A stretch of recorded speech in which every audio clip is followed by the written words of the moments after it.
नमस्कार दर्शकवृन्द, कार्यक्रम चक्रव्यूहमा हार्दिक स्वागत गर्दछु। म हिमाल बस्नेत। आज हाम्रो कार्यक्रम हुनुहुन्छ नेकपा एकीकृत समाजवादी पार्टीकी नेत्री नीरा जैरू। यति बेला प्रधान न्यायाधीशको विषय यति बेला पनि यसको समाधानको बिन्दु पत्ता लागिसकेको छैन। विशेष गरी राजनीतिक दलहरू यो विषयमा मौन रहेको कारणले गर्दाखेरि यो विषय 2-3 हप्तासम्म पनि पेचिलो बन्दै गइरहेको छ।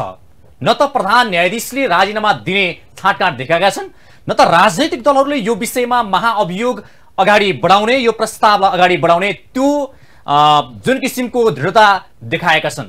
यो विषय यसै गरी अगाडि बढिरहने हो भने अझै पनि केही साता यो विषयले पार पाउने छैन। विशेष गरी सत्ता सञ्चालकहरूले यो विषयलाई गम्भीरताका साथ अगाडि बढाउनु पर्थ्यो। सर्वदलीय बैठक बस्यो तर यो विषयले प्रवेशै पाएन। विशेषतः प्रधानमन्त्रीले यो विषयलाई बैठकको एजेन्डा नै बनाएनन्। अब यो विषय कहिलेसम्म अघि बढिरहन्छ र प्रधान न्यायाधीशको विषयले यो देशको न्यायिक क्षेत्रलाई कहिलेसम्म अन्योलग्रस्त बनाइरहने हो। अहिले पनि जुन नेपाल बार एसोसिएसनले देशव्यापी आन्दोलनको घोषणा गरिरहेको छ भने जुन यही 23 गतेदेखि आन्दोलन जारी राखेको छ। अब यो विषयमा नेपालका राजनैतिक दलहरू र न्यायिक क्षेत्रमा काम गर्ने न्याय क्षेत्रका न्यायाधीशहरूले यो विषयलाई कसरी अघि बढाउँछन्, आज हामी यिनै विषयमा कुराकानी गर्छौँ। विशेष गरी नेकपा एकीकृत समाजवादी पार्टी गठन भएपछि सत्तामा गयो र अहिले यो पार्टी सत्ता साझेदारी पार्टी पनि हो र अहिले यो पार्टीको धारणा विशेष गरी एमसीसी को विषयमा र प्रधान न्यायाधीशको विषयमा यो पार्टीको स्पष्ट धारणा के हो, यही जान्ने कोसिस गर्छौँ। आउनुहोस् कार्यक्रममा अतिथिलाई हार्दिक स्वागत गरौँ। स्वागत छ यहाँलाई कार्यक्रममा। नमस्ते, धन्यवाद। आराम हुनुहुन्छ? ठीक छ। अब विशेष गरी मैले प्रधान न्यायाधीशकै विषयबाट आजको कार्यक्रम उठान गरेँ। कस्तो भयो भने अहिलेको गठबन्धन सरकार विशेष गरी महाकालीमा जयसिंह धामीको सपना चकनाचुर हुँदा पनि स्पष्ट बोलेन। फेरि यतापट्टि नेपाली आकाशमा बिना अनुमति अब प्लेन उडाउँदा होस् र यतापट्टि ड्रोन उडाएको विषय पनि अहिले आइरहेको छ। यसमा नि स्पष्ट धारणा आउँदैन। हुँदा प्रधान न्यायाधीशको विषयमा पनि विशेष गरी यो अहिलेको खिचोला आउनमा पनि सरकार नै दोषी छ भन्ने कुरा बाहिर पनि आइरहेको छ। अहिले पनि सरकार मौन छ, बोल्दैन। सरकार चाहिँ अलि मौन बसेको कि मौन व्रत हो कि सरकारको भन्ने प्रश्न आइरहेको छ कि सरकारले अहिले मौन व्रत लिएको हो। अहिले समग्र देशको सरकारको विषय यहाँले उठान गर्नुभएकोमा धन्यवाद छ। मलाई के लाग्छ भने अहिले जुन किसिमले प्रधान न्यायाधीशको विषय उठान गरिएको छ, अब म पार्टीको 27 र 28 मा हामी मिटिङ बस्दैछौँ, केन्द्रीय कमिटीको मिटिङ बस्दैछौँ, एउटा धारणा सार्वजनिक गर्छौँ। स्वाभाविक रूपले यो विषय उठानुहुन्छ। अब न्यायालयको विषयमा जसरी असाढको 28 गते देशको संविधानका निम्ति हाम्रो सर्वोच्च अदालतले र प्रमुखले जुन निर्णय गर्नुभयो हार्दिक सलाम र सम्मान भन्छौँ। यद्यपि देश राजनीतिक दलले नै सञ्चालन गर्नुपर्छ भन्ने हार्दिक सम्मान चाहिँ जो तपाईहरुलाई सरकारमा जाने ढोका खोल्दिनु होइन, सरकारमा जाने ढोकामा होइन। हामी सशरीर अदालतमा उपस्थित भयौँ। देशको संविधान केपी शर्मा ओलीले सकेर एउटा यात्रामा देशलाई लाग्न खोजे, खाल्टोमा लान खोजेपछि जसरी हामी 149 जना सशरीर उपस्थित भएर सम्माननीय प्रधानमन्त्री शेरबहादुर देउवालाई प्रधानमन्त्री अगाडि सारेर बढेपछिको जुन निर्णय सर्वोच्चले गर्यो त्यसका निम्ति सम्मान हो। तर अहिले मैले तपाईलाई बिचमै किन रोके भने सम्मान चाहिँ जुन हिजो प्रमादेश गरेको हुनाले त्यति बेलाको पनि सम्मान र अहिले जुन भागबण्डामा चाहिँ सम्मिलित भएर प्रधान न्यायाधीशले जुन काम गर्नुभयो यसमा नि सम्मान हो। भागबण्डा त्यसैले मलाई पुरा गर्न दिनुस्, तर देश राजनीतिक दलले नै सञ्चालन गर्नुपर्छ होइन। हामीले सम्मान गर्ने र न्यायिक निरूपणमा सहयोग गर्नेलाई व्यवस्थापन गर्ने ठाउँ छ। यहाँलाई के नलागोस् भने हिजोदेखिका चल्दै आउने सरकार र स्वयं केपी शर्मा ओलीले गरेका नियुक्तिमा अदालतलाई घसेटेर राजनीतिक नियुक्ति दिने परम्परा त उहाँले नै बसाएको होइन र। यद्यपि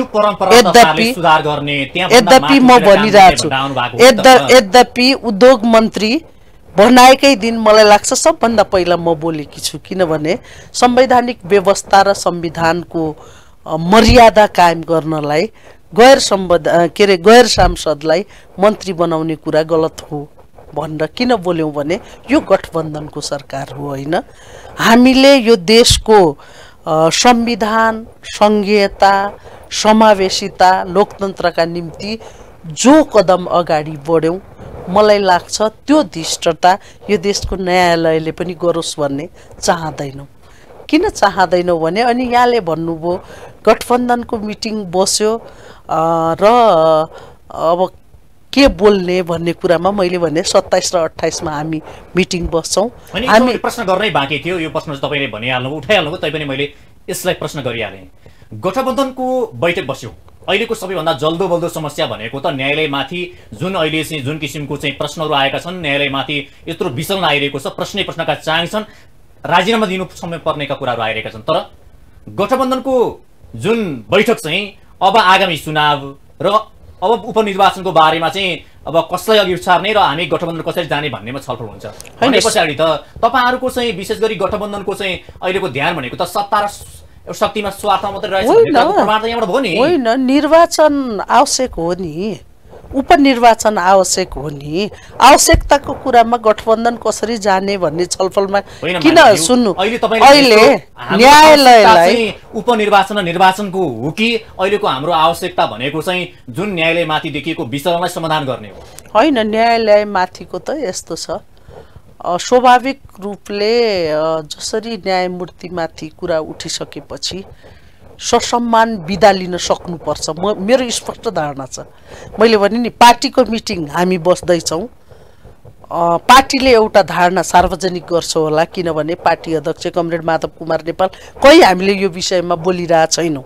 यद्यपि मेरो धारणाको कुरा गर्नुहुन्छ भने न्यायमूर्तिमाथि एउटा कुरा उठिसकेपछि बिदा लिँदा राम्रो हुन्छ भन्ने ठान्दछु म। किनभने जब देशको सर्वोच्चता र सर्वोच्चताको कामप्रति विषय उठान हुन्छ भने बिदा लिएर बस्नु सम्मान हुन्छ भन्ने लाग्छ। तपाईले त्यसो भनिरहँदाखेरि नि तपाईका पार्टीका नेताहरू, तपाईको पार्टीका अध्यक्ष र गठबन्धनका नेताहरू चाहिँ तपाई व्यक्तिगत रूपमा त भन्नुभयो उहाँहरू चाहिँ जोड बलले प्रधान न्यायाधीशलाई जोगाउने अभियानमा किन लाग्यो? होइन, त्यो त उहाँहरूको तपाईँ स्पष्ट भनिदिनुहोस् न। छैन त्यस्तो होइन। व्यक्तिगत धारणा त दिनुभयो। मलाई व्यक्तिगत होइन, म पार्टीकै मध्येको एउटा हो नि। मैले व्यक्तिगत हो भने पनि भन्न पाउन्न तपाईँको स्टुडियोमा आएर। म एकीकृत समाजवादीको केन्द्रीय सदस्य, पोलिट ब्युरो सदस्य भएपछि मैले तपाईँसँग आएर व्यक्तिगत धारणा त स्वाभाविक रूपले राख्दैन होइन। तर पार्टी अध्यक्षले पार्टीको धारणा, तपाईको पार्टीको धारणा के हो भन्नुस्? हामी मिटिङ बस्दैछौँ नि, 27 र 28 मा बस्दैछौँ। यो एजेन्डा स्वाभाविक रूपले उठ्छ। किन यस्तो भइरहेछ मैले अहिले पनि भनिरहेको छु। जुन बारको ढोका अगाडि केही दिन पहिला गुटका नाममा, पार्टीका नाममा वितण्डा भयो, हातापाई भयो, मलाई लाग्छ यसको पछाडि कहीँ न कहीँ अब यहाँलाई लाग्छ होला घुमाइ फिराइ लगेर हिजोको तत्कालीन प्रधानमन्त्रीका कुरा गर्नुहुन्छ भन्ने आरोप लाउनुभयो भन्ने त हुन सक्ला। तर यस्ता खाले वितण्डा मताउने व्यक्ति उहाँ हो जस्तो लाग्छ। एक अर्को कमरेड केपी शर्मा ओली यस्ता खालमा खेल्नमा माहिर हुनुहुन्छ, त्यसैले उहाँले धेरै खाले त्यस्ता सिन क्रिएट गरिदिनुहुन्छ। जस्तो यो विषयमा नि जसरी अहिले एमालेले पनि प्रधान न्यायाधीशको विषयमा बोलेको छैन र बचावमा लागेको छ भन्ने कुरा त जगजाहेर छ। यतापट्टि तपाईहरु भनेको त हिजो केपी शर्मा ओलीले जुन किसिमका गतिविधि गर्नुभयो त्यसलाई सुधार गर्ने भनेर आउनु भएको हो। तपाईहरु पनि त्यसैलाई निरन्तरता दिने, त्यही बाटो तपाईहरु हिँड्ने हो भने तपाईहरुको अहिलेको गठबन्धनको सरकारको के औचित्य रहेर? होइन, गठबन्धनको सरकारले काम गर्न चुकेका विषयमा चाहिँ भन्नुहोस् होइन। त्यो न्यायालयको विषयलाई अब हाम्रो पार्टी मिटिङमा बसेर हाम्रो धारणा सार्वजनिक गर्छौँ 28 गते होइन। अब बाँकी कुरा त हामीले भन्यौँ नि, जब एउटा न्यायमूर्तिमाथि उठेको विषयमा मलाई लाग्छ ससम्मान त उहाँले बिदा लिएर बस्दा हुन्छ। अरू धेरै अब पार्टीले धेरै नबोलिरहेको बेला राजीनामा दिएर बस्दा बेस तपाईले आफ्नो व्यक्तिगत रूपमा भन्नुभयो, पार्टीको धारणा हो र यो? होइन, पार्टीको त हामी 27 र 28 गते बस्छौँ। मलाई लाग्छ पार्टी योभन्दा बाहिर जान्छ जस्तो लाग्दैन। पार्टी योभन्दा बाहिर जाने संकेत कसरी छ भने हिजो गठबन्धन भित्र छलफल भएर मन्त्रीमा भाग दिएको हो नि त।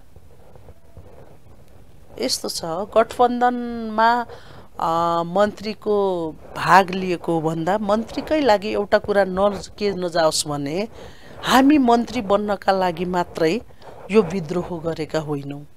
जब कम्युनिस्ट नेपालको कम्युनिस्ट आन्दोलन नेकपाको अध्यक्षको यो 3 वर्षको यात्रा नेपालमा संघीयता जारी हुनु र 2/3 सरकारको यात्रा जब उनोगतिमा लगेर जानुभयो, त्यसपछि विद्रोहको परिस्थितिले हामी गठबन्धनमा आइपुग्यौँ होइन।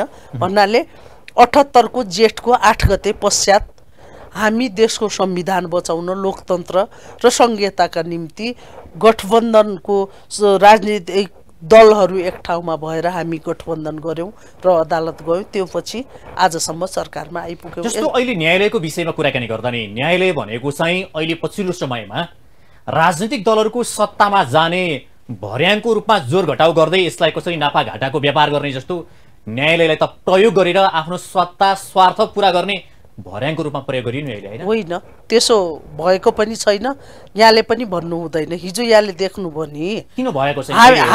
हामी त्यो मध्येका व्यक्तिहरू हौँ। हिजो सुशीला कार्कीलाई जसरी होइन, अब एकजना न्यायमूर्तिलाई अविश्वासको मत ल्याउँदा हामी आखिर त्यतिखेर एमालेमा थियौँ तर पनि बचाउ गर्नुपर्छ भनेर उभिएका कारणले हाम्रा राजनीतिक नितान्त स्वार्थका निम्ति न्यायालयलाई उपयोग गर्नु हुँदैन। एक अर्को कुरा के भन्नुहुन्छ भने यहाँले जे भन्नुभयो नि जे भइरहेछ ठिक भएको छैन, म यति चाहिँ भन्छु। ठिक छ। अब यतापट्टि तपाईँहरूले भन्नुभयो नि सर्वदलीय बैठकको विषय मैले प्रश्न त गरेँ। नैतिक रूपमा चाहिँ बाहिरबाट यत्रो प्रश्न आएपछि नैतिक रूपमा चाहिँ गिरेका प्रधान न्यायाधीशलाई बोकेर गठबन्धनको सरकार कहिलेसम्म हेर्छ त? अब होइन, म उहाँको व्यक्तिगत विषयमा गिरेको र उठेको भन्न सक्दैन होइन। किनभने काम गर्ने व्यक्तिका आफ्ना आफ्ना शैली हुन्छन्। जुन किसिमको पछिल्लो राजनीतिक मुद्दामा उहाँले अडान सहितको निर्णय गर्नुभयो त्यो विषयमा मेरो दुई मत छैन। तर मैले भने नि जब न्यायमूर्तिले अडान सहितको निर्णय दिएर उहाँप्रति उठेको कुरा छ भने उहाँले ससम्मान बिदा लिएर बस्दा अझै उहाँको हाइट बढ्छ जस्तो लाग्छ मलाई। अब हुन त तपाईँलाई प्रश्न यसको तपाईँले स्पष्ट जवाब दिनुहुन्छ कि हुँदैन, तर नेपालका राजनीतिक दलहरू अहिले हेर्दाखेरि सत्ता गठबन्धनका पनि भनौँ प्रतिपक्षीय भने यो प्रधान न्यायाधीशको विषयमा त्यही भित्रकै न्यायाधीशहरूले पनि अब लगभग कार्तिक 8 देखि यता त इजलास बहिष्कार गरेका छन्, इजलासमा भागै लिएका छैनन्। अब नेपाल बार एसोसिएसनले पनि देशव्यापी रूपमा आन्दोलनको घोषणा गरेको छ। आम नागरिकहरूले प्रश्न उठाइरहेका छन्, तर नेपालका राजनीतिक दलहरूले यसरी समर्थन गरेर यो चाहिँ जगजाहेर भएको विषयलाई ढाकछोप गर्ने यो विषय चाहिँ किन यसरी चाहिँ मर्यादित गरेर लागेका छन्? तपाईँ प्रश्न पार्न सक्नुहुन्छ? होइन, मलाई एउटा कुरा जानकारीमा छैन भने तपाईँले यति भनिरहेपछि बारले जे गरिरहेछ या न्यायालयमा जुन वितण्डा भइरहेछ यो राम्रो सङ्केत होइन, गर्नु हुँदैन। मेरो विनम्र अनुरोध यस्ता कुराहरू बन्द गरिनुपर्छ होइन। किनभने हामी भावी देशलाई कतातिर लग्छौँ त भनेर हाम्रो न्यायालयमै भइरहेको यो कुराले सही सङ्केत दिँदैन। एउटा अर्को तपाईँले राजनीतिक दलले भन्नुहुन्छ भने मलाई बारको आफ्नो निर्णय अनुसार बढिरहनु भएको छ। गठबन्धनको कुनै नेतासँग भेटेर हामी यस्तो गर्छौँ भनेर गए जस्तो मलाई जानकारीमा छैन। त्यसैले बार स्वयं आफूमा निर्णय गर्ने संस्था हो नि त, त्यो उहाँहरू आफूले उपयुक्त लागेको कुरा गरिरहनु भएको छ होइन। त्यो अब प्रधान न्यायाधीशको विषयलाई हुन्छ या आज या भोलि किन भन्नुहुन्छ भने त्यतिखेर पनि बारको टिम टिक्यो जतिखेर हामीले कमरेड केपी शर्मा ओलीले पुस मार्चपछि देशको संविधान सकेर अगाडि बढ्न खोज्नुभयो, जेठ 8 मा जे गर्नुभयो समग्र देश एक ठाउँमा उभिएको। तपाईँले यो भनिरहँदाखेरि नि अहिले विशेष गरी गठबन्धनभित्रका दलहरूले पनि के भनिरहेका छन् भने यो चाहिँ न्यायालयभित्रको या सर्वोच्च अदालतको आफ्नो चाहिँ क्षेत्राधिकारभित्रको विषय भएको हुनाले आफैले समस्याको समाधान गरोस् भन्ने चाहिँ विषयमा दलहरूको धारणा छ। अनि विवाद ल्याउने चाहिँ दलहरू सरकार, अनि समाधान चाहिँ आफैले गरोस् भनेर भन्ने, त्यो त घरमा आगो लगाएर बाहिरबाट रमिते हेर्ने अनि निभाउँछ तपाईँहरूले निभाउनुहोस्, बाहिर निस्केर निभाउनुहोस् न भने जस्तो भएन। होइन, दलले गएर लड त भन्दैन नि। होइन, यो विवाद ल्याइने कसले दलले होइन, अहिलेको यो विवाद ल्याउने काम कसले गरेको? त्यो दलले तपाईहरू न्यायमूर्तिहरू लड्नुस् भनेर स्वाभाविक रूपले भन्दैन। यस्तो यदि म सम्मान गर्छु, हिजो हामी जुन रूपमा उभियौँ मिडियाले धेरै ठुलो सपोर्ट गर्नुभएको थियो, तर अहिले यस्तो खाले क्रस क्वेसन गर्नुभयो भने अझै एउटा उक्साहट बढ्छ जनताहरूमा, होइन? त्यसैले राजनीतिक दलले प्रश्न नगर्नुस् भन्न खोज्नुभयो तपाईले? होइन, प्रश्न नगर्नुस् भन्ने होइन, तर यस्तो खालको तर्कले के जान सक्छ भने राजनीतिक दलले देशलाई या न्यायालयलाई आफैमा रुमल्ली राखोस् भन्ने चाहना त राख्छ।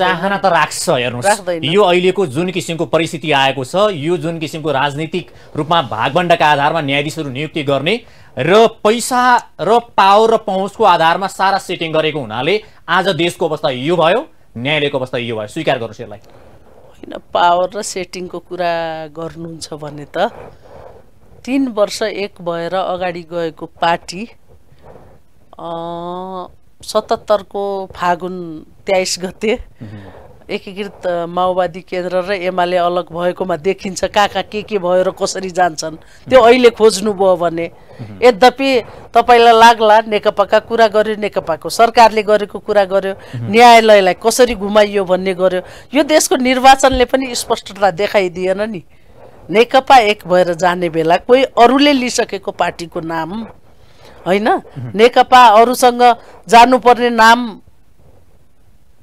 त्यतिखेर हामीलाई दिए बापतका जुन छन् नि केही कुराहरू, होइन?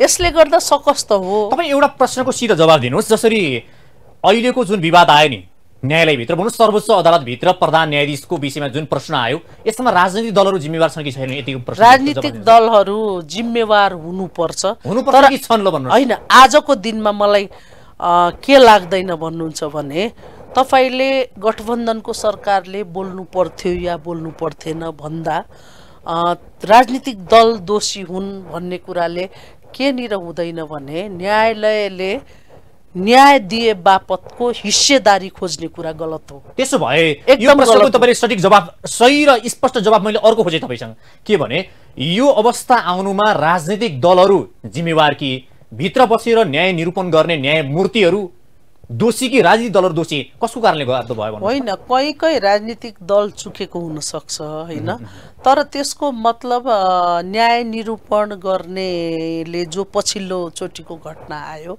यस्तो नगर्दा बेस। किनभने हामी अबको गठबन्धनको सरकारलाई, यो देशको विकासलाई र आगामी आउने निर्वाचनलाई शान्तिपूर्ण ढङ्गले अगाडि लान चाहन्छौँ, होइन?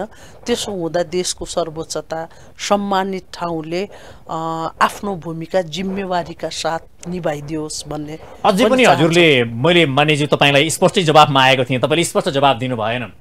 मेरो स्पष्ट तपाईँसँग जवाब के थियो भने अहिलेको यो अवस्था आउनुमा राजनीतिक दलहरूको दोषी छन् कि न्यायाधीशहरू दोषी छन्? होइन, यो अहिलेको या पहिलाको भन्नुभन्दा पनि मलाई लागेको न्यायालयलाई कमरेड केपी शर्मा ओली नेकपाको सरकारै हुँदा जुन किसिमले चलाउनु भएको थियो त्यो अलिअलि छिटा देखिन्छ अहिले पनि, होइन? छिटा देखिन्छ। त्यसैले भनेको सिको गर्नुभयो, सिको गर्नुभएको छ, होइन? त्यसैले मैले अहिले तपाईँ स्पष्ट बुझिरहनु भएको छैन या मैले सम्झाउन सकेको छैन। न्यायालयमा जे भइरहेछ त्यो गलत हो। मैले अहिले पनि भने मैले होइन, कसका कारणले भन्दा राजनीतिक दलले देशको संवैधानिक व्यवस्थाका निम्ति नेपालको राजनीतिकमा नेकपाको सरकारले गरिरहेको भूमिका र प्रधानमन्त्रीले देशको संविधान सक्न हामी अदालत जानुपर्ने परिस्थिति आइलाग्यो।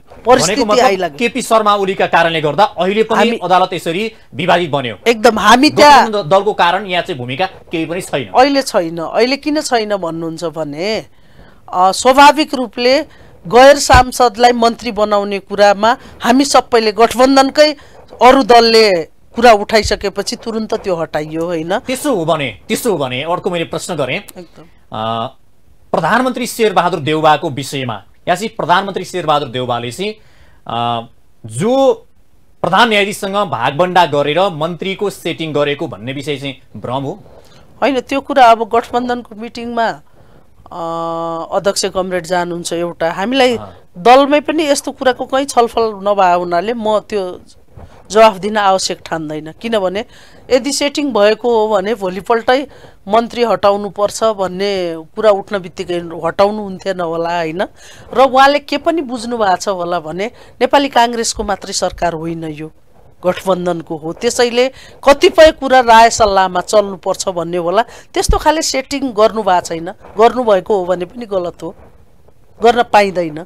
अलि तपाईँहरूलाई स्पष्ट भन्न चाहिँ अलिक गाह्रै हुन्छ है, किनकि उहाँहरू गल्ती गर्दिनुहुन्छ, तपाईँहरूलाई जवाफ दिँदै हुन अलिक गाह्रो चाहिँ गाह्रो होइन छैन। जनतासँग मलाई त लाग्दैन, म त्यो मध्येको होइन। मेरो कुनै पद बचाउनलाई कसैले अरूले या देशको प्रधानमन्त्रीले गरेको गल्तीको ढाकछोप गर्नुपर्छ भन्ने म किन ठान्दैन भने हामी जिम्मेवारीका साथ एकीकृत समाजवादी पार्टीलाई निर्माण गरेर अगाडि लान चाहन्छौँ। साथसाथै यो देशको जिम्मेवारी पनि काँधमा लिएर हिँड्छौँ भनेका कारणले मलाई के लाग्दैन भने हामीले भन्यौँ नि कहाँ कहाँ चुक्नुभयो केपी शर्मा ओली या नेकपाको प्रधानमन्त्री होइन। त्यो कारणले आज कम्युनिस्टको सत्ता, कम्युनिस्टको सरकार, 2/3 बहुमतको सरकार सडकमा आइपुग्यो। त्यसैले अबको प्रधानमन्त्रीलाई त्यो कुरा दोहोर्याउने राइट छैन, अधिकार छैन। अब यसमा चाहिँ विशेष गरी अब धेरै प्रश्नहरू त नगरौँ, तैपनि तपाईँलाई मैले एउटा प्रश्न गरेँ। जुन प्रधान न्यायाधीशका विषयमा प्रश्नहरू त धेरै आए, आम मानिसहरूले प्रश्न गरिरहेका छन् जो भागवण्डाको विषयमा कुराकानी गर्दाखेरि पनि प्रधान न्यायाधीशको बारेमा प्रश्न गर्ने तर प्रधानमन्त्रीको विषयमा चाहिँ प्रश्न गर्ने अलिक कमै देखिन्छ। त्यसो त दिने र लिने दुईटै दोषी हुन्छन् नि त। प्रधानमन्त्रीको विषयमा पनि त प्रश्न गर्नुपर्ने होला। तपाईँहरूले एक किसिमले भन्ने हो भने जति तपाईँहरूले प्रश्न या चाहिँ विचारहरू व्यक्त गर्नुभएको छ प्रधान न्यायाधीशको विषयमा, त्यति नै प्रधानमन्त्रीको विषयमा त प्रश्न गर्नुपर्छ होइन। तपाईँले प्रधान न्यायाधीशको विषयमा तपाईँको स्टुडियोमा बोलाएर कुरा उठाएपछिको एउटा खाले राय चाहिँ राखेँ मैले होइन। तपाईँले अब प्रधानमन्त्रीको विषयमा किन कुरा उठेन भन्नुहुन्छ भने किन उठाउनु भएन, उठाउनेलाई सोध्नुहोस्। अब त्यो सबै कुरा त म जवाफदेही हुन सक्दैन नि। या मेरो पार्टी होइन तपाईँले गर्न पाइयो, आम जनताले पनि सोध्न पायो होइन। तर बरु तपाईँले के कुरा सोधेको भए मलाई अहिले हुन्थ्यो, गर्व हुन्थ्यो भने सुदूरपश्चिममा अहिले यसपटकको जुन बाढी पहिरोले भएको ठुलो क्षति सरकार अब कसरी व्यवस्थापन गर्छ। यसमा म आइपुग्छु। यसमा प्रश्नहरू मेरा आम प्रश्नहरू छन्, किनभने सुरुवातमा तपाईँलाई इस्यु भएको हुनाले तपाईँका विषयमा मैले प्रश्न गर्नुपर्छ, किनकि तपाईँ सुदूरपश्चिमको नेता हुनुहुन्छ, त्यसले गर्दाखेरि तर समस्या कहाँनिर हो भने तपाईँले अब प्रधानमन्त्रीले किन गर्नु पर्दैन भन्ने कुरा त होइन। तपाईँहरू आज गठबन्धनभित्र हुनुहुन्छ नि त। गठबन्धनभित्र हुँदाखेरि यत्रो आम रूपमा चाहिँ अहिले देख्नु भएन न्यायालयभित्र चाहिँ न्यायाधीशहरूले इजलास बहिष्कार गरेको, तपाईँहरूले जिम्मेवारी लिनु पर्दैन? यसबाट भाग्न त मिल्दैन नि तपाईँहरू। होइन भाग्दैनौँ। देशको जिम्मेवार ठाउँमा बसेर हामी भाग्छौँ भन्ने लाग्दैन, भाग्नु पनि हुँदैन। भाग्नु पनि किन हुँदैन भने म अहिले पनि भन्छु, तपाईँ जतिको नेतृत्वले यसको जवाफ पनि दिनुपर्छ है। देश राजनीतिक दलले सञ्चालन गर्ने हो भन्ने ठान्दछु म। अहिले पनि हामी सञ्चालन गर्छौँ। यद्यपि न्यायालयको विषय मैले भने नि 2 दिन वेट गर्नुहोस्, स्वाभाविक रूपले एजेन्डा बन्छ, हामी पार्टीमा छलफल गर्छौँ। व्यक्तिगत हिसाबले भन्ने कुरा या अहिले आम जनताले उठाइरहेको कुरामा भन्नुहुन्छ भने मैले अस्ति केही दिन पहिला डाक्टर युवराज सङ्ग्रौलाको इन्टरभ्यू हेरेकी थिएँ। एकदम स्पष्ट ढाँचामा भन्नुभएको छ र मलाई त्यो पनि के लाग्छ भन्नुहुन्छ भने न्यायालयमाथि प्रश्न उठ्नु भनेको न्यायमूर्तिमाथि प्रश्न उठ्ने कुरा हो। उहाँले बिदा लिएर ससम्मान बस्नुभयो भने अझै गौरव बढ्छ। म स्पष्ट भनिरहेको छु। युवराज सङ्ग्रौलाको अन्तर्वार्ता हेर्नुभयो, मैले पनि हेरेको थिएँ। उहाँले भन्नुहुन्थ्यो कि न्यायाधीशहरूभित्र चाहिँ जुन पैसाको विषयमा भनौँ न पैसाको लेनदेनको आधारमा न्याय निरूपण या चाहिँ फैसला हुन्छ भन्ने विषय उहाँले उदाहरणसहित 2-2वटा उदाहरण दिएर चाहिँ फैसला गर्नुभएको थियो। र अर्को उहाँले के भन्दै हुनुहुन्थ्यो भने राजनीतिक दलहरूले जो न्यायाधीशहरू नियुक्ति गर्ने परम्परा छ त्यहाँ चाहिँ नजिकका मान्छे, नजिकका चाहिँ कार्यकर्ता भर्ती केन्द्र बनाएको हुनाले यस्तो अवस्था आयो भनेर नि त भन्नुभएको छ नि। त्यो चाहिँ बन्द गर्नु स्वाभाविक रूपले बन्द गर्नुपर्छ। यो अवस्था आयो कि आयो न म भन्न सक्दिनँ, तर त्यो सिस्टम चाहिँ बन्द गर्नुपर्छ। त्यो सिस्टम बन्द चाहिँ गर्नुपर्छ। किनभने फेरि पनि भागभण्डाका हिसाबमा या एउटा योग्यता भएको या समय अवधि पुगेको कुनै पनि वकिल या अन्य कुनै नियुक्तिहरूमा पनि अबका दिनमा त्यो गर्नु हुँदैन। स्वाभाविक रूपले त्यो त यति भनिसके पछाडि तपाईले न्यायालयलाई शुद्धिकरण गर्नुपर्ने, न्यायालयलाई शुद्धिकरण गर्ने तपाईका व्यक्तिगत विचार पनि होला नि त। कसरी चाहिँ यो अवस्थाबाट न्यायालयलाई विवादित बनाउनु हुँदैन? एउटा स्वतन्त्र चाहिँ शक्ति पृथकीकरणको सिद्धान्तमा विश्वास गर्ने निकायहरू बीच नै यसरी विचलन आएपछि, आम जनताले आशा र भरोसा गरेको केन्द्रहरू नै यसरी विचलन भएपछि जनताले हिजो जो अन्यायमा परेकाहरू या चाहिँ न्याय पाएकाहरूलाई पनि शङ्का भयो, यहाँ त सबै किनबेच हुँदो रहेछ भन्ने भयो। यसलाई पखाल्नको लागि यसलाई शुद्धिकरण गर्ने उपाय के हुन्छ तपाईँको विचारमा? होइन, मैले तपाईँले सुरुदेखि लगभग करिब आधा घन्टाको समय एउटै प्रश्न सोधिरहनु भएको छ। म स्पष्ट के जवाफ दिइरहेको छु भने हामी दलको मिटिङ बसेर निर्णय गर्छौँ, किनभने जनतामा यति ठुलो आवाज उठिसकेपछि स्वाभाविक रूपले एकीकृत समाजवादीले चाहनुस् नचाहनुस् त्यो तपाईँको धारणा हुनसक्छ, तर पार्टीले एउटा निर्णय स्पष्ट रूपमा सार्वजनिक गर्नै पर्छ र तपाईँले सोधिरहेको कुरामा म अहिले पनि स्पष्ट के भनिरहेको छु भने के भयो, किन हुनु पर्थ्यो या हुनु पर्दैन थियो आफ्नो ठाउँमा छ। म अहिले जे भनिरहेको छु नि, जब त्यो कुर्सीमा बसेर प्रश्न उठिसकेपछि ससम्मान बिदा हुँदा बेस। म अरू धेरै किन बोल्दैन भने तपाईँले भन्नुपर्ने भयो। मैले त अझ तपाईँलाई अहिले सोधेको प्रश्न चाहिँ सम्पूर्ण न्यायालयभित्र या चाहिँ मैले अहिलेको विषय भनेको होइन, सम्पूर्ण न्यायालयभित्र यसरी विचरण नआउन के गर्नुपर्छ होला भन्ने प्रश्नको मेरो त्यतापट्टिको आशय थियो। त्यसको निम्ति त के गर्नुपर्छ होला भन्दा अब समय सन्दर्भले यो आइलाग्यो होइन। हिजो पनि अब सुशीलाजीमा अविश्वासको के अरे ऊ नै मुद्दा नै लगाइयो होइन। बेला बेलामा न्यायालयमा के भयो के भएन भन्ने कुरा हामीले देख्दै हुर्किँदै आएका छौँ। बेला बेलामा जे कुरा भइरहेको छ हामी चाहँदैनौँ अब जे भएको छ त्यो ठिक होइन भन्ने चाहिँ हो होइन। जुन बेन्च बहिष्कार गर्ने कुरा सुन्नुहोस्, त्यो किन भइरहेछ भने अहिले पनि मलाई लाग्छ तपाईँले फर्की आएर हामी पार्टीको एउटा यात्रामा गइसकेपछि फेरि त्यही कुरा दोहोऱ्याउनुहुन्छ भन्ने छ होइन। यो जुन वितण्डा गरिरहनु भएको छ नि, सरकारमा गठबन्धनमा बसेका भन्दा पनि हिजो बालुवाटारबाट बाहिरिएकाहरूलाई बढी भएर यो गराइएको छ भन्नेमा स्पष्ट लाग्छ मलाई। तर यो हुनु चाहिँ नपर्ने हो, किनभने न्यायालयमा यो जुन किसिमको भइरहेछ त्यो ठिक होइन। ठिक छ होइन, तर मैले तपाईँलाई एउटा चाहिँ अन्तिम प्रश्न गरेँ। अब प्रधान न्यायाधीशले राजीनामा दिनुभयो भने चाहिँ नैतिकताको आधारमा राजीनामा दिनुभयो भने अहिलेको जुन अवस्था छ यो सब ठिकठाक हुन्छ? केही फरक त पर्छ।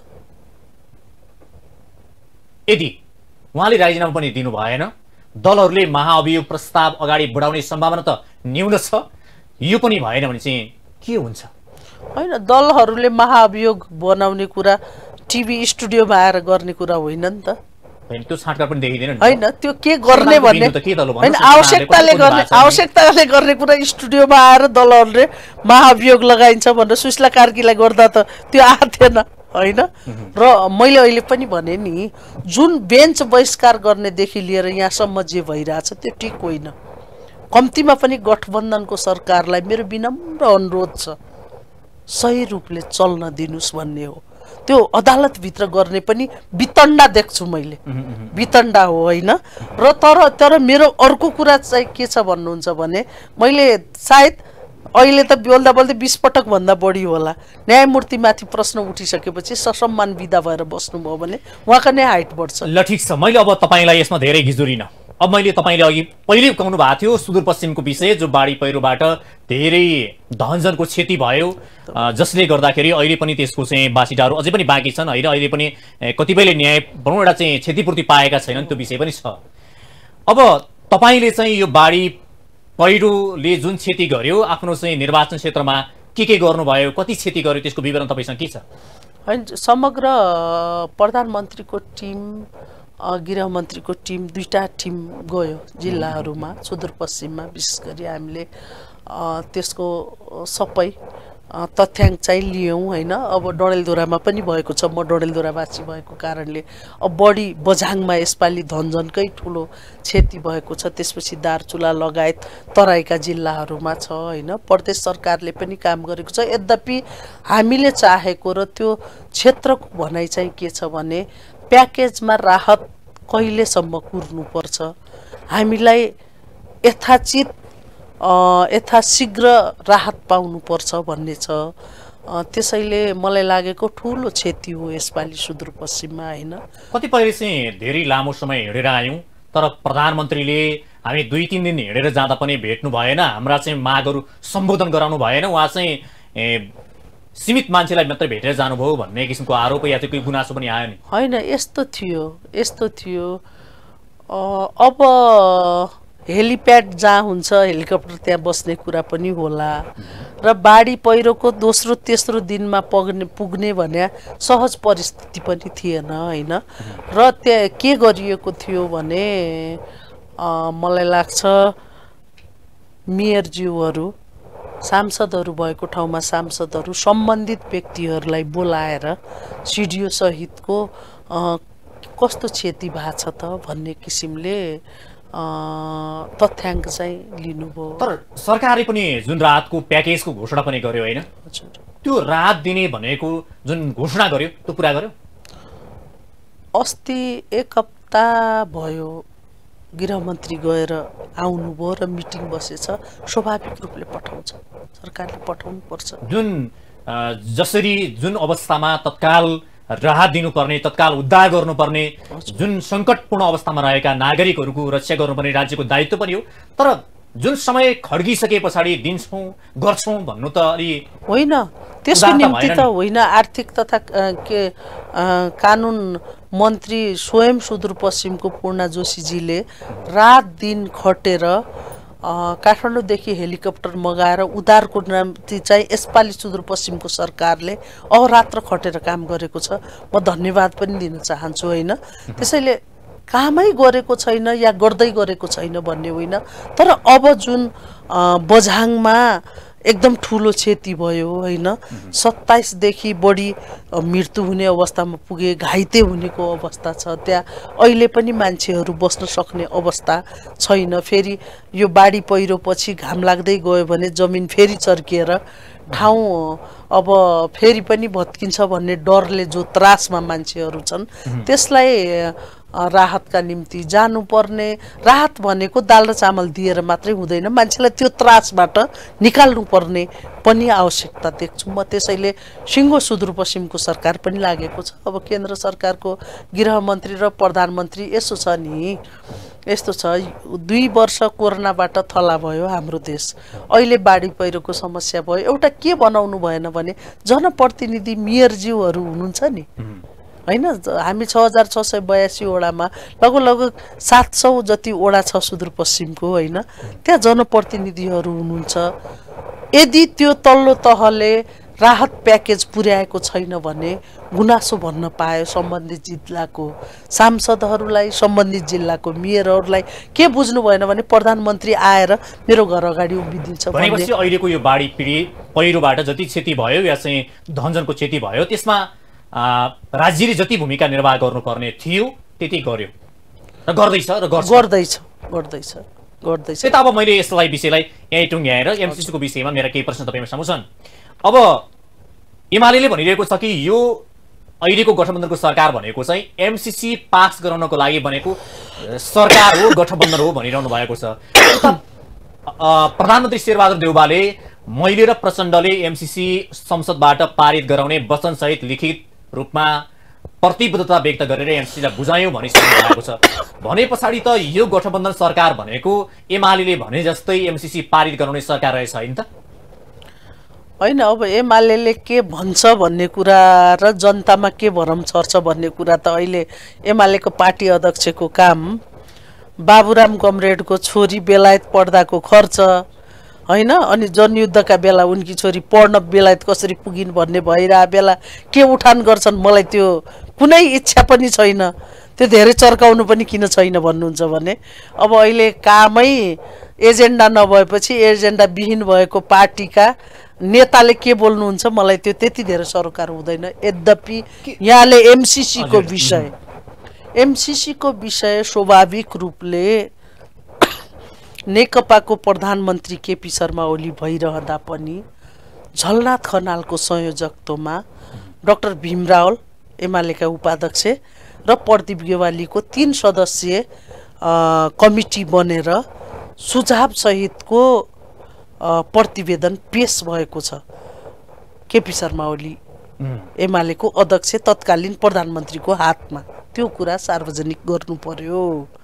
त्यतिखेर एमसीसी लागू गर्न मरिहत्ते गर्ने पूर्व मन्त्री भएका एमालेकै केही साथीहरू थिए। कहाँनिर किन बोल्नु भएको थियो त्यो सार्वजनिक हुनु पर्यो। र तेस्रो कुरा यहाँले भन्नुभयो जस्तो यो देशलाई अनुदान दिने विषयमा स्वाभाविक रूपले हामीले एमसीसी को भन्दा अरू धेरै बजेटहरू पनि छ नि हैन, त्यसलाई अरू हिसाबले ल्याउने अनुदान र एमसीसी सदनबाटै किन पास हुनु पर्यो त? अहिले मैले तपाईलाई जोड्न खोजेँ, ठीक छ तपाईले भनेको कुरामा म भन्न चाहिरहेको छु। यिनी कुराले आज जनतामा यसो भइसकेको छ भने एमसीसी पास गर्यो भने सर्वस्व हरण हुन्छ भन्ने खालको पारिएको छ। एउटा त स्पष्ट सातैवटा प्रदेशको सुन्नु मेरो कुरा, सातैवटा प्रदेश प्रमुखहरूलाई या हामी सबैले आम नेपालीले के जान्नु पार्नु पर्यो भने एमसीसी के हो, एमसीसी सदनबाट किन पास गराइँदैछ भन्ने कुरा। एमसीसी भन्ने सहज के मान्छेले एमसीसी भन्दा त त्यो के न हो भन्ने पार्ने खालको जे भइरहेछ एउटा। तपाईले अर्को कुरा प्रचण्ड कमरेड र प्रधानमन्त्रीले मलाई लाग्छ राष्ट्रिय राजनेताहरूले बोलेका विषयमा म त्यो छलफलमा सहभागी नभइसकेपछि यसै होला भन्ने आधारमा बोल्न चाहदैन।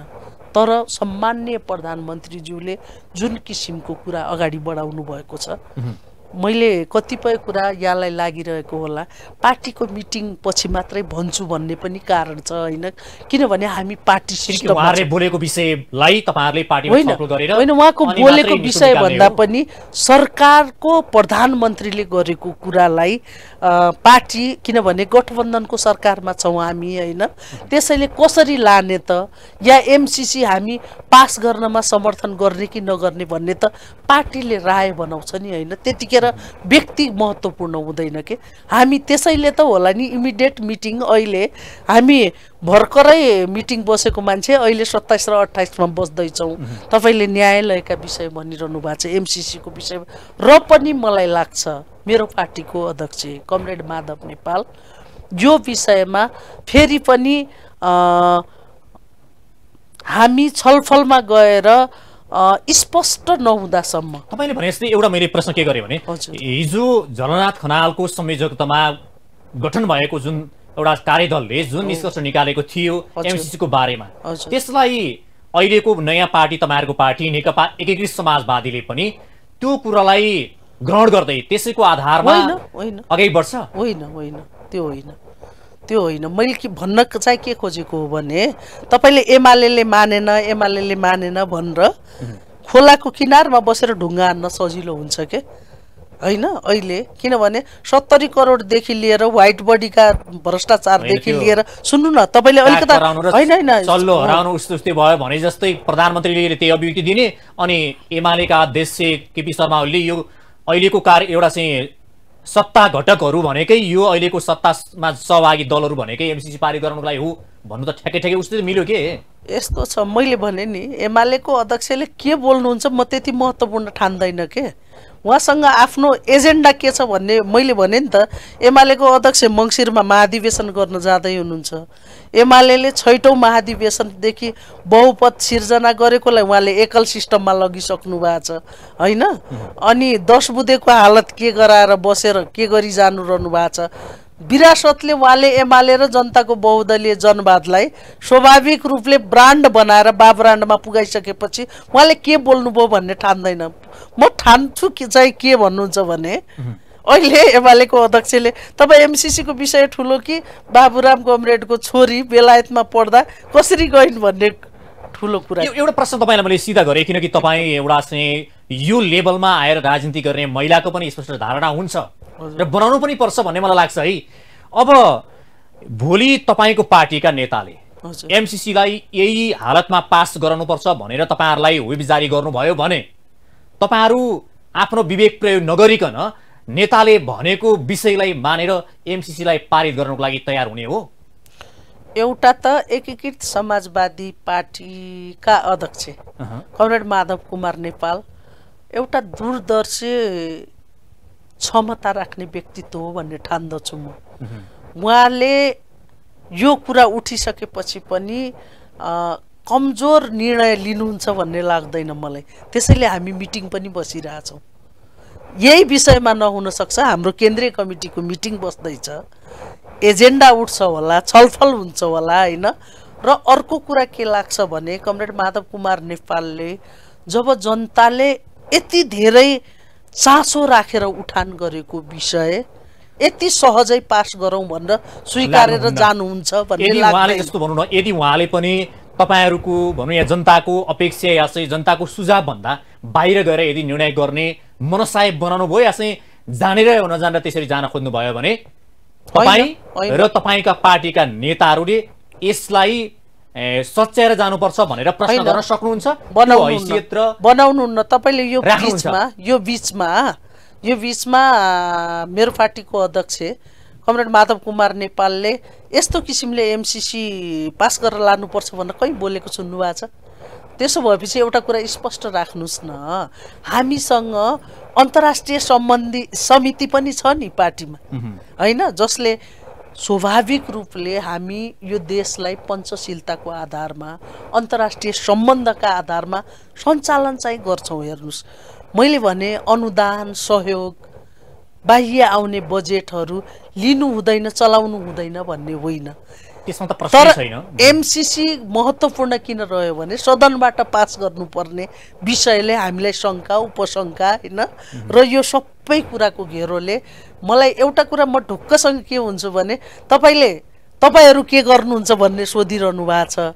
म स्पष्ट रूपमा के ढुक्क छु भने यो कुराको स्पष्ट जवाफ नपाउँदासम्म या एमसीसीले देशलाई कता लान्छ भन्ने कुराको स्पष्ट प्रधानमन्त्रीले या गठबन्धनको सरकार नहुँदासम्म कमरेड माधव कुमार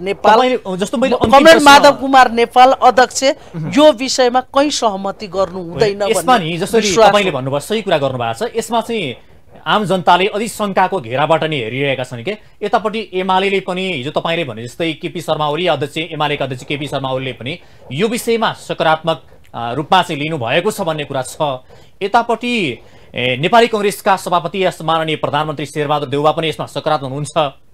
यदि उहाँहरू बीच मन मिल्यो र तपाईको पार्टी नेकपा एकीकृत समाजवादी र माओवादीको पनि धारणा मिल्यो भने त यसलाई पास हुन्छ। भोलि जनताले जुन जुन शङ्काका दायरामा राखेका छन् यी बुदाहरूलाई त्यो यदि नेपालमा लागू हुने हो भने त भोलि नेपाल फेरि अफगानिस्तान बन्ने हो कि सिरिया बन्ने हो कि, या हिजो जसरी चाहिँ एमसीसीबाट अरू देशहरूलाई या अरू विभिन्न अमेरिकाले जुन जुन ढङ्गले यो उपयोग गरेको छ त्यसरी नेपाललाई पनि उपयोग हुने हो कि भन्ने शङ्काको दायराबाट डराइ हेरिरहेका छन् क्या अहिले। तपाईको पार्टीको धारणा के हो भनेर प्रश्न गर्नुपर्ने बेला एउटा त मेरो विनम्र अनुरोध छ, मेरो देशको मिडियाले हाउगुजी नफैलाओस्।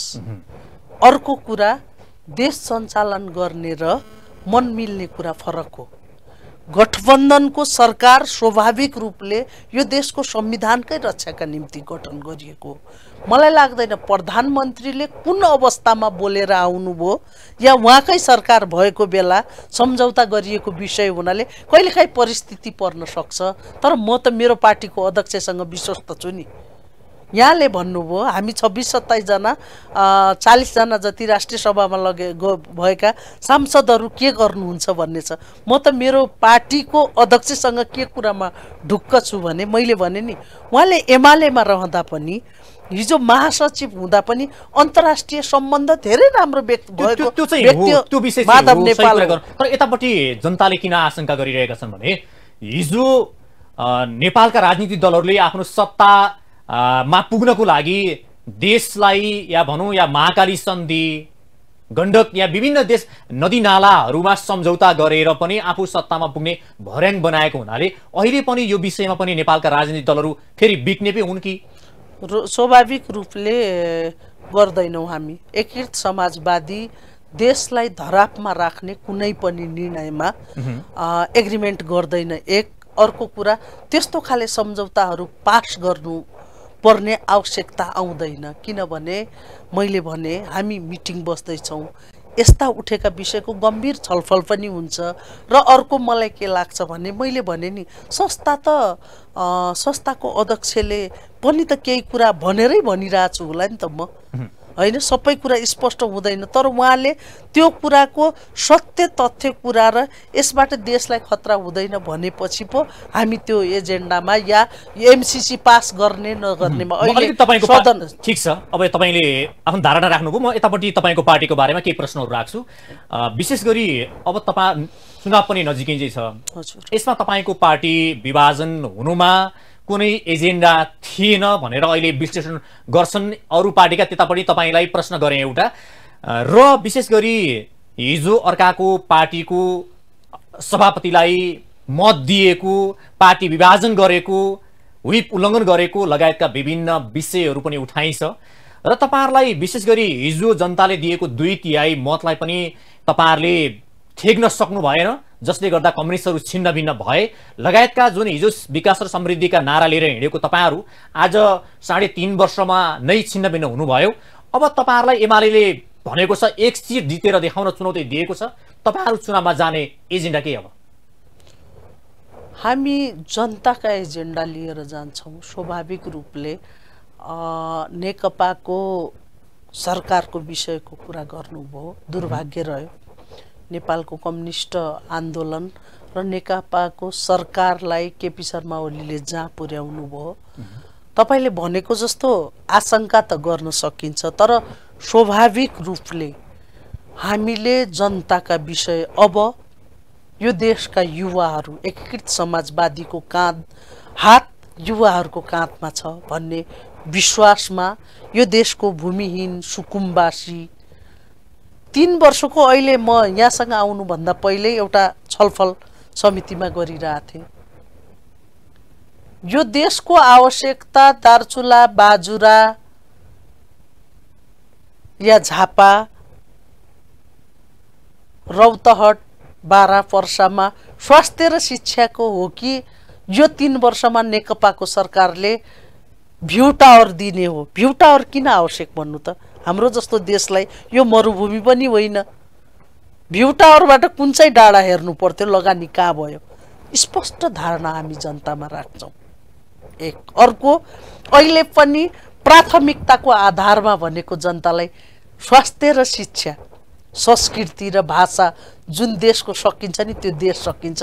हामी ती एजेन्डा लिएर जान्छौँ र यो देशलाई कृषि क्रान्तिमा, यो देशको ऊर्जा, यो देशको जलस्रोतलाई र कृषिमा अहिले युवाहरू कम्तीमा पनि मैले धेरै पटक धेरै ठाउँमा बोलेकी छु, युवाहरू 25 देखि 40 को एउटा उर्वर समय खाडी मुलुकमा काटेर फर्किने बेला कहिलेकाहीँ 25 देखि 50 वटा लाससम्म हाम्रो एयरपोर्टमा आइपुग्छ। म स्मरण गराउन चाहन्छु, यहाँको स्टुडियो मार्फत हामी दलमा छौँ, तर राजनेताहरू पूर्व प्रधानमन्त्री भइसक्नु भएहरूलाई विनम्र मेरो अनुरोध के छ भने 62-63 को आन्दोलनपछि एउटा घोषणा गरेका थिए सबै राजनीतिक दलले, अब राजनीतिक यात्रा स्थगित गर्छौँ, यो देशमा लोकतन्त्र गणतान्त्रिक नेपाल बनाइरहँदा सबै भाषाभाषी, सबै जाति धर्मको संरक्षण गर्ने संविधान जारी गर्छौँ भनेर त्यो जारी गर्यौँ। संघीयतामा देश गएको छ। अब भनेको यो देशका युवाहरूको हातमा श्रम र श्रमको उचित ज्यालातिर हामी जान्छौँ। त्यसैले मलाई लाग्दैन के नहोस् भने 54 मा पार्टी फुटेर 64 मा जे भयो, नेकपाको सरकारलाई हामीले होइन के नलागोस् भने हामीले शेरबहादुर देउबाजीलाई माया लागेर रहर लागेर अगाडि सार्थ्यौं भने पुस 5 मै सारिसक्थ्यौं। बाध्यता थियो। केपी शर्मा ओली सचिनु हुन्छ कि भनेर पनि माओवादी केन्द्रले पुस 5 पछि पनि सरकार त यथावतै थियो नि। तर जब विश्वासको मत लिने मन लाग्यो, जब दक्षिणका भाषमा देशलाई लगेर संविधानै सक्ने खेल, जुन संविधानमा स्पष्ट लेखिएको धर्मनिरपेक्षताका विषय, समावेशिताका विषय सक्ने गरी केपी शर्मा ओली लागिसकेपछि परिस्थितिले हामी विद्रोह गरेर पुनर्गठन पार्टी गर्न आइपुग्यो। त्यसैले यसो हुँदा पनि सही कामको सही ज्याला, उचित कामको उचित ज्याला। तपाईहरुलाई नेपाली जनताले चुनावी एजेन्डाका आधारमा विश्वास गर्छन् भन्ने लाग्छ। हस्, कार्यक्रममा आइदिनु भयो, यहाँलाई धन्यवाद छ। धन्यवाद। यहाँले कम्तीमा पनि यो बेला न्याय निरूपणको विषय अदालतले के गर्नु पर्थ्यो, एमसीसीमा मलाई लाग्छ मभन्दा सिनियर नेताहरू स्वाभाविक रूपले बोल्नु नै हुन्छ र पनि स्पष्ट छ हाम्रो धारणा। किनभने पार्टीले गहन अध्ययन नगरी कुनै पनि विषयमा हामी अगाडि सरेर देशलाई खाल्टोमा पार्ने कुनै निर्णय गर्दैनौँ भन्ने अर्को।